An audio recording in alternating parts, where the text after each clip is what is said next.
Hi, Jessica. Thank you so much for joining me on my Venture Love podcast. So honored to have you today. So for my listeners, you're definitely going to want to check Jessica out. She is a married mama of two with a degree in child development, a master's in special education where she worked for many years. And she is now focused on transitioning her career to helping others discover their soul's purpose as a Dharma coach and Breathwork Facilitator, which is super duper exciting. So I'm so happy to have you on the podcast. Welcome. Thank you, Violet. I'm happy to be here. Awesome. So before we dive into our topic today, I thought it'd be really nice for our listeners to just get a better idea of who you are and what your journey's been like, and just share whatever it is that you feel would be relevant in terms of talking about motherhood and your career and how you're moving into this beautiful field of helping others. Yeah. So, like you said, you had a full-on career since I was in my early 20s, and I had my first baby when I was in my early 20s, and becoming a teacher. And so I was a working mom from the beginning, and I had my second baby 3 years after, but I've built my career around education and educating children with disabilities, advocacy for inclusion, and really tapping into their potential and helping them recognize their potential at that time as well. But as I've grown as a person and as a mother and in my career, I've decided that I want to, lead in a new light, in a new way, and help others tap into their potential in a different way. I think the last few years have been challenging for a lot of people. Mm-hmm. And I see this trend of people who are trying to cope and manage stress in a different way. The world is changing. What's being asked of us has been changed. And through my own journey of coping and stress management and recovering from past traumas, I've learned some things that I want to share with others and help others heal. I love that. So as you may know, as we talked about, I'm 37 weeks pregnant. I'm getting towards the end of my first pregnancy, which has been a roller coaster adventure all in one. As you mentioned, also during probably the craziest time most of us have ever lived during this pandemic, and navigating all that and understanding where I am and where I want to be in my life and career and as a mama. So I just love to learn from you. Is just, you've got this experience, you're a mama of two, you've lived through a lot of what I'm about to embark on. So I thought the topic today, in terms of tips for a new mama, it's such a broad topic, but we can dive into whatever comes at the top of your mind that you feel like, looking back, oh gosh, I wish I had known this when I was nearing the end, or I wish I had known this when my kiddo was having, a tantrum, or, there's so many different things. So I guess if you consider the most important things, or the things that you look back on and you think like, oh gosh, these were like the things I would share with my very best friend listening, who's pregnant, about to have her baby, like what would those things be for you? And just share how they've helped you and how they've molded you. Yeah. And I love this topic because I love being a mom. It's one of, it's the thing that has been my priority above all things, despite being a busy, a multi-passionate woman. Motherhood is a gift that we're given, and the opportunity. I just want to say, Violet, as I've gotten to know you, you are such a beautiful mother already. Like, I feel like you exude this like glow from you, but with, that energy of just having just a new life in you. And it's just really, I just appreciate the fact that you've been so open with the world with your experience. I think that sharing that and being confident and sharing that and comfortable with that is a gift for all new moms. So thank you for doing that. Oh my gosh, you're so sweet. Thank you. Yeah, it's beautiful. Because when I, 20 years ago, well, actually I was 16, my oldest is 16 now. I didn't, we didn't have that necessarily. We didn't have models of people doing that. And so I think there were times where you're like, am I doing this right? Or is this right or wrong? There's tons of books, but there's a lot of conflicting information out there.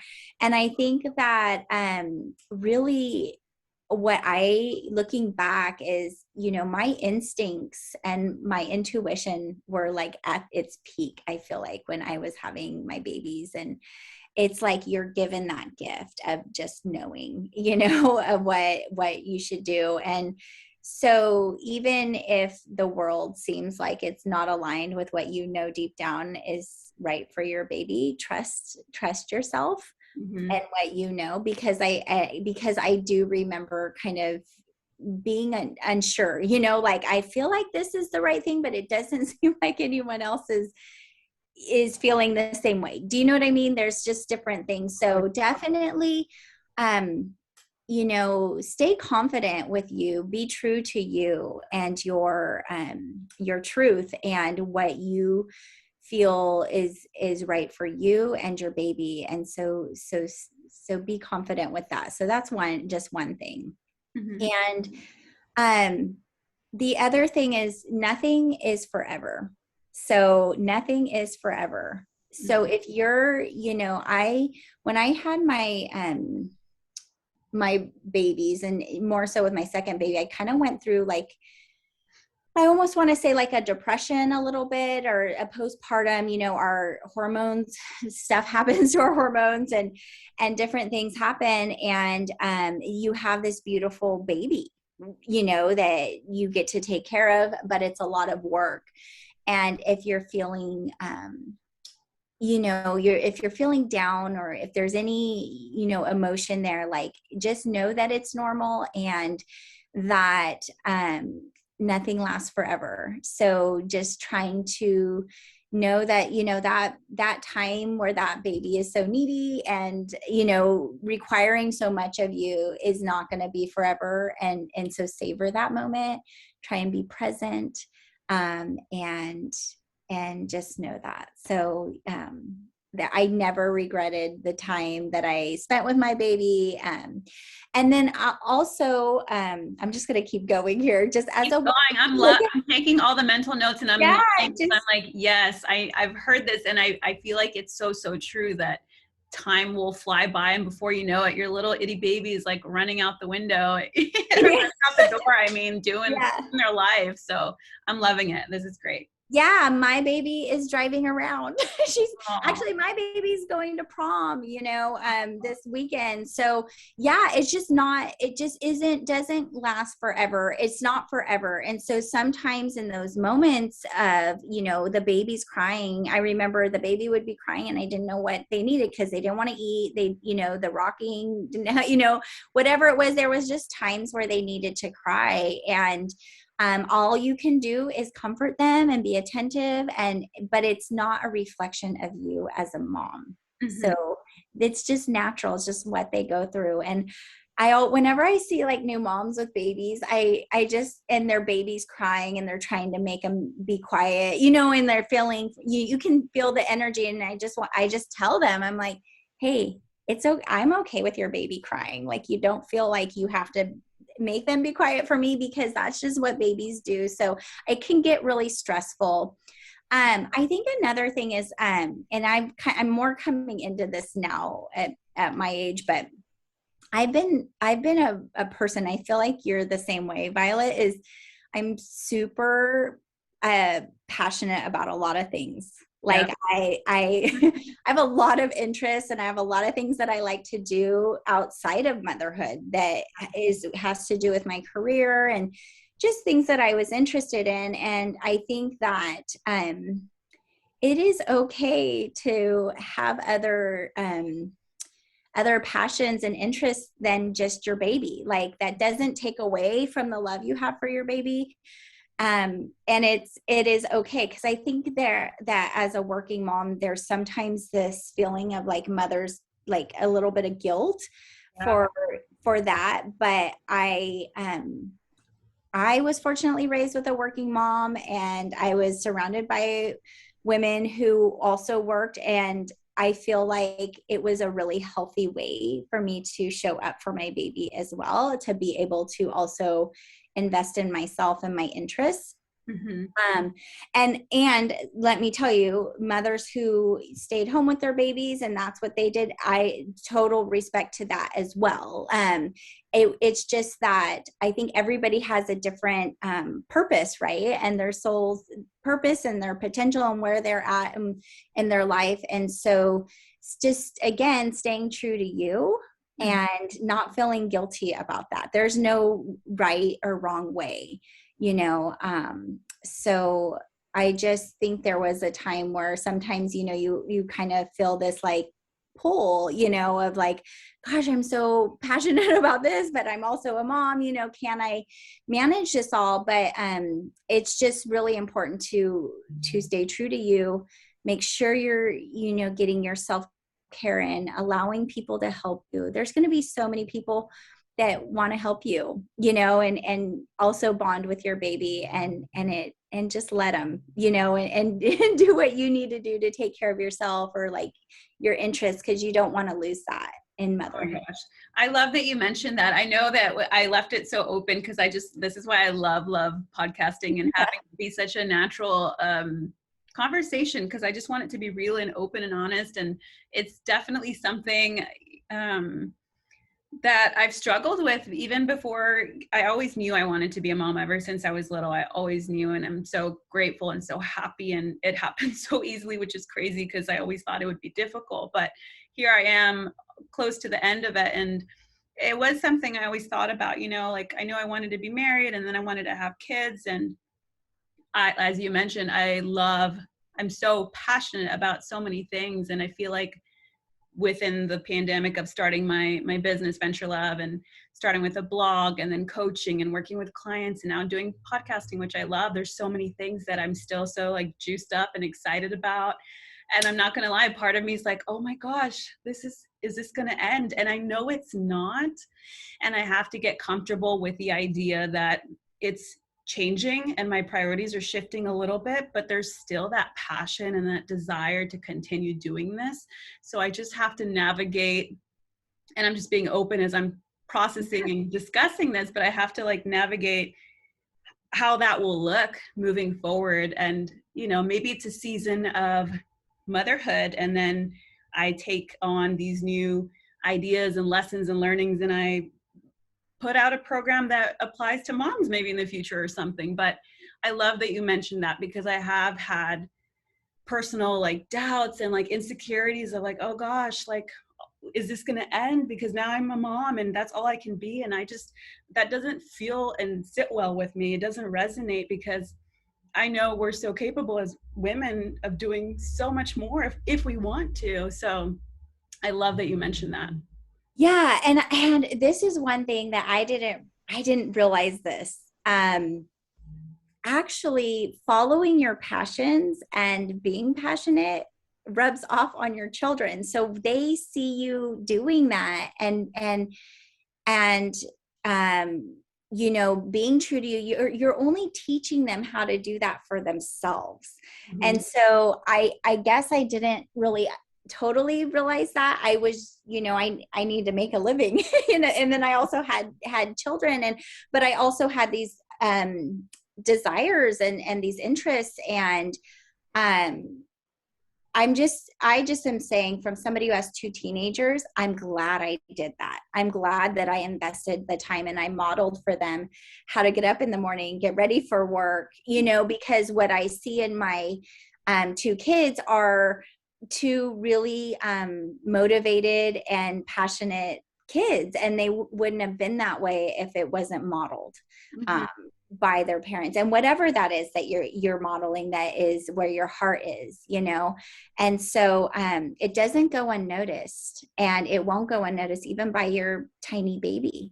your baby is absorbing your energy, right? And so whatever you're doing, and if it jazzes you up, if going onto your podcast while you're nursing your baby, and you're jazzed up, that energy is what you want for your baby, right? Not necessarily if you're not jazzed up by something else, and you're what I mean, and because you think it's the right thing to do for the baby, that's going to be a different experience for your baby. So your baby wants to see you lit up, and they follow your footsteps.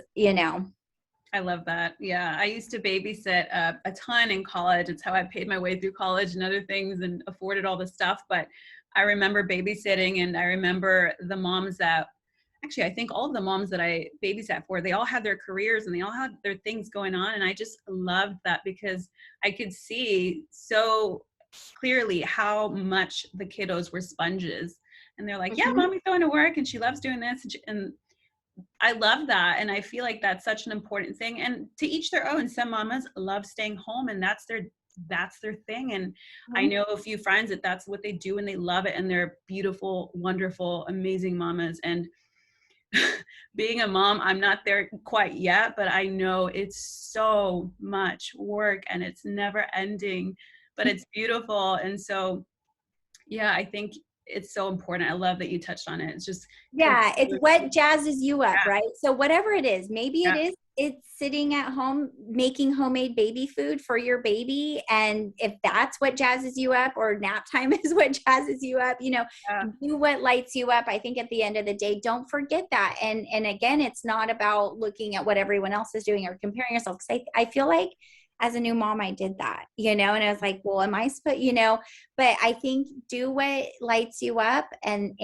I was like you too, Violet. Like, it's so funny. We have more in common than I realized. I was a nanny also in college. And so I took care of a lot of people's kids. And I think it was a nice experience for everybody involved. And I grew up, as long as I remember, I was playing with Cabbage Patch dolls and playing with Barbies. You have the whole setup, and I just wanted to be a mom. Like, that's what I just was so excited. So having kids was like a dream come true. So yeah. But like I said, doing other things, it doesn't take away from that either. Yeah, that's so true. I love that. And that's like, I feel like a big highlight of this podcast is doing what you love because it's important to you. And if it's important to you, it's going to be important for your family. 100%. I love that. That's such a good, I feel like that's like the thing of this podcast that I'm taking the most with me. I feel like I created this podcast for other people, but at the end of the day, it's for me too, because I'm learning so much and I love it. And I'm so grateful. There's so many tips and so many things you mentioned. Is there anything that you're thinking of that, or I guess what's on my mind right now as I'm inching towards motherhood is birth. Okay.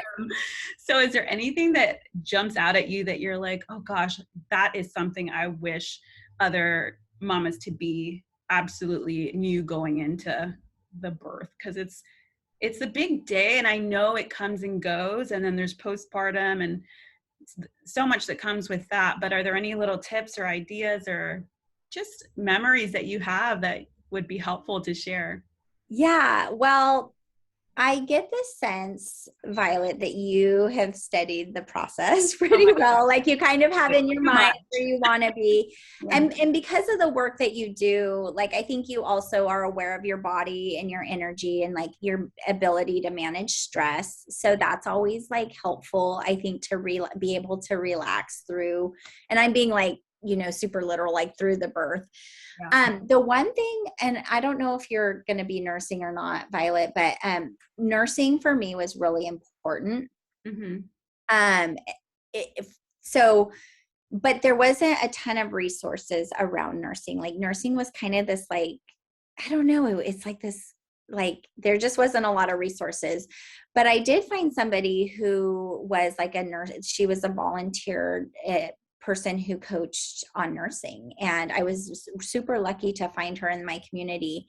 And what I realized is during birth, and after birth, I didn't feel like I held enough boundaries around visitors. I have a big Such a family, good topic. Yeah. and I have a big family and a lot of people who support me and love me. And so I had a lot of people like in my space, and looking back, I think that I would have been a little more relaxed through the process if I would have kind of held those boundaries. And then, so during the birth and then after the birth, I think I actually had a C-section for my first birth. My birth was like, or my process was like 23 hours long. And so I was so tired. I had to end up going into a C-section. And I think there was a little bit of like feeling of somewhat like I don't know. I just didn't feel, that wasn't how I envisioned my birth, my first baby being born. And so I think that there is no shame. There should be no shame or guilt around that, and have no expectation either, because then you're sort of like, you know what I mean? Just kind of That's an idea. Yeah. be able to go with it. I think I had to like these certain expectations, and wanting to just like have everything go perfectly, you just want that. And then when it doesn't go the way you plan, it kind of feels, like a little disappointment, but my baby was healthy and I was healthy and I recovered. And so all of that was fine. And then I think just making sure that, what I realized is I wasn't resting. And that goes back to like the visitors and all of that. And being in the hospital, I wasn't resting. It was when I finally got some real rest, which is when my milk finally came in. So I was sitting there all worried about my milk coming in and nursing my baby. And I was allowing these visitors and all this, but you have to rest and nourish yourself. And that means sometimes, and I don't know what your plan is, but setting some boundaries around making sure, and like maybe with your husband, like having a plan of being okay with the baby, being taken care of by other people for just a little bit so you can rest and recover. And so your milk can come in, and so your body can be ready kind of for that next step, because you just have given birth. And I just don't think I understood all of that, how important that was, because I wanted my baby next to me. I wanted to do everything. And I think my milk didn't come in very fast. And then when I realized, I just needed to like really take a really good solid nap and eat really well, and then my milk would have come in probably better. But those were just a couple of things like through that process that I wish I would have realized. I think maybe people tell you, but you don't really understand until you're like in it. No, that's so helpful. I love that you mentioned that, especially when you touched on the visitors. And I know it's funny, but it's also, funny, not funny, but with COVID and the restrictions, in the hospital right now, I'm only limited. I can only have my partner and one other person. So I thought long and hard about who that other person was. And I knew that I wanted someone that wouldn't stress me out, that would be helpful. And so I looked into doulas, and I hired a birth doula, which I feel like, even though I haven't given birth yet, it's been the best thing so far, because I feel mentally prepared that I will have the support I need if my husband passes out on the floor after I push the baby out or whatever, right? Right. I feel good about that. And I think that makes total sense, that you needed to feel like rest, or that you needed to rest and invest in like feeling good and resting so that your milk could come in. Ideally, I would love to be able to breastfeed. I know some women struggle with it, and some women honestly cannot do it even as much as they would like to. And so at the end of the day, I know that fed is best, whatever way that ends up being. But that's definitely a good tip I'm going to take with me, is knowing I can't and I shouldn't, even though I can, I shouldn't do it all, because it takes a village, right, to raise a child, and relying on my husband and support when needed from others to help out will be helpful, because that makes total sense of just needing to, anything over 5 hours sounds like way too long. So 20 plus hours of labor and pain and stress and worry. And I have to give it to you. I've been asked by my mom and other people, they're like, well, are you going to have another? And I'm like, I don't know. I haven't even had one yet. Let's see how this one goes, Mm-hmm. So there's just so much that comes with it. But I think that's such a key point of resting, especially for someone like me. I feel like we're similar, where we want to be the person to do it all, and our way is better than their way. And I'm guilty of that. Of I can do it faster, I can do it better, I'll do it myself. But I think I've learned to invest in the help of others who can step in and do what they do best. And yeah, I love that you mentioned that for sure. Yeah, I think we can get caught up in the energy of it all, right? And as people, I definitely am.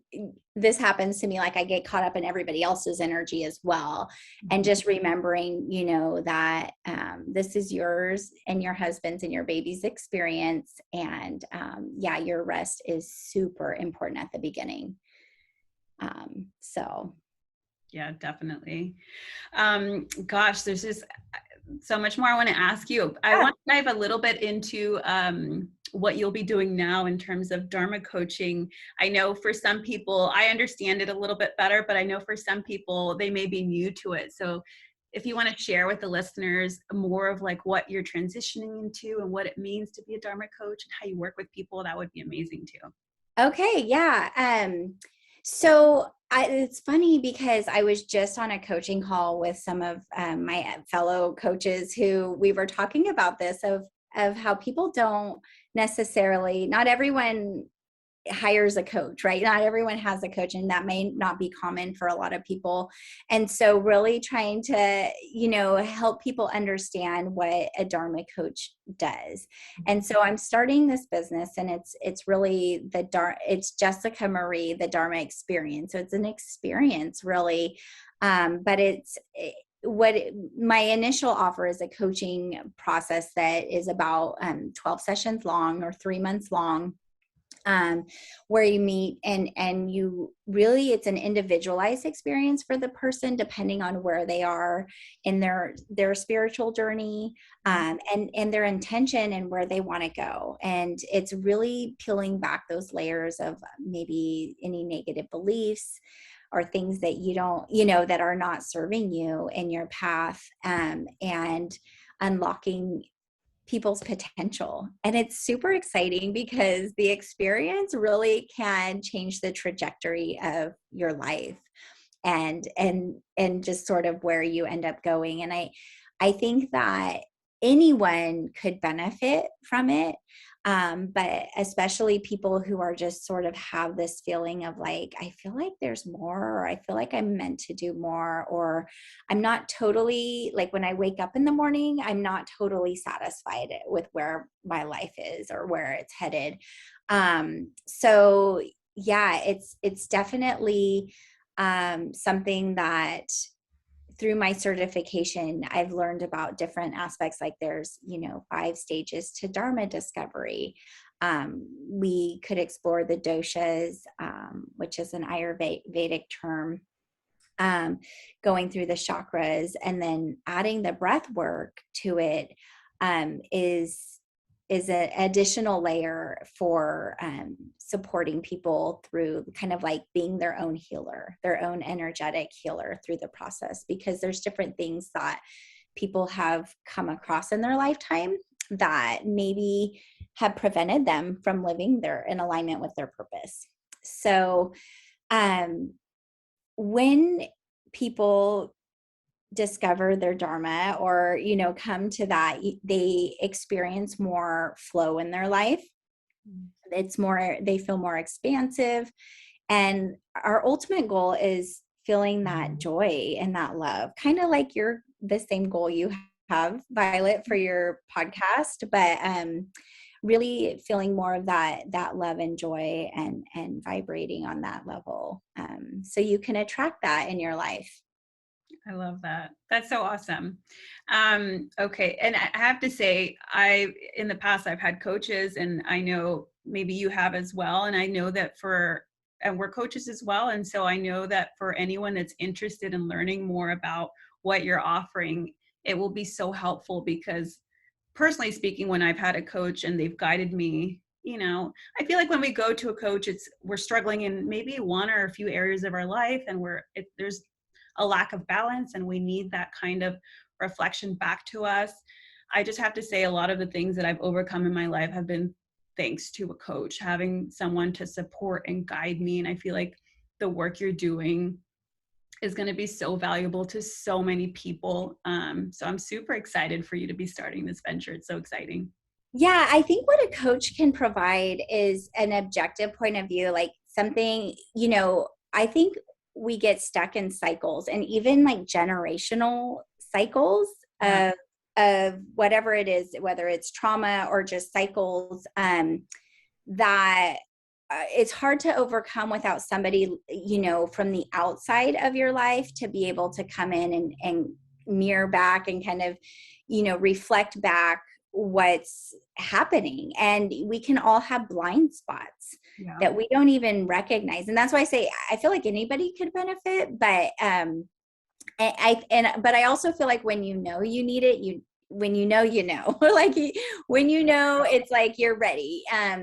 But if you're kind of like, what is this coaching? Would it be good for me? It's like it's another point of view and another person who's trained to work with you on heading in the direction that you want to go. But it also, what I've noticed is it kind of collapses time. So maybe goals that you have that would have taken you like 3 years to accomplish, like you can get done in 3 months. And I feel really confident about that, about myself as a coach, like that I could help people really get to where they want to be quicker, and support people in their path. So you're sort of just, collapsing that time. In addition to learning other strategies to reduce stress and just show up in your life at a greater level, to just really level up in your life. I love that. That's so exciting. And it's so, so true. When I have worked with coaches in the past, it's the stuff that, you think we can do anything ourselves, but when we have support, it makes a world of difference, especially professional support, that you're certified, you know what you're doing, you know what you're talking about, and just guiding that individual to where they want to be. That's like just the most important, the greatest thing. So I love that you're doing that. Yeah. And what sort of led me down this path was I kept running into people who were like really unhappy. I don't know about you, but I was noticing, like, when people would talk, it was like they were just waiting. They almost were like prisoners to their life. It was just like they were just going through the motions, and they were waiting for the weekend or waiting for retirement or waiting for something else, but not really fully being present and living with joy within their current circumstance. Yeah. And I feel like I want to help people get out of that. I think life is worth living and joyful. Every waking moment should be filled with the ability to be present and to be excited about your life. Exactly. And now more than ever, as we're slowly creeping, it feels like we're slowly creeping out of this pandemic and everything that we've gone, and we've been in these holes at home, and having people like you to support and guide us out of that and feeling better and focusing on what it is that we want to do to live the lives we want to live is going to be so, so amazing. I'm so excited for you. Yeah. So how can people find you if they want to work with you, if they want to learn more? How can they find you, or how can they connect with you? Well, right now, because I'm in the beginning stages of my business, the best place to find me is through my Instagram, and it is IM_Jessica Marie _, or I have email, which is jmdharmaexperience.com or at gmail.com. So those are the two ways that people could get a hold of me, through DM or through an email. So check me out. I'm so, so grateful to have had you on the podcast. And I know I've just started this and I mentioned it to you, but I want to start asking all of my guests this question. So a final question I'd love to start ending my interviews with is, what does venturing love mean to you? And there's no right or wrong answer. It's whatever comes up for you. Yeah, well, it's really aligned with finding your purpose, right? And really knowing what that is, and living with authenticity and being true to who you are. So if you don't know what that is, or then it's, looking for it and discovering what it is, or just making sure you're living aligned with your highest self. Awesome. Thank you so much. This was such a beautiful conversation. I so appreciate you being on the Yeah. podcast today. Well, Violet, I wish you all the luck with your new little bundle of joy and your husband. And I'm just super excited for you. And if you ever need anything or just want to talk as a new mom, and I have the experience, so I could I could definitely help you out. Absolutely. I will definitely be messaging you. Thank you so Yeah. much.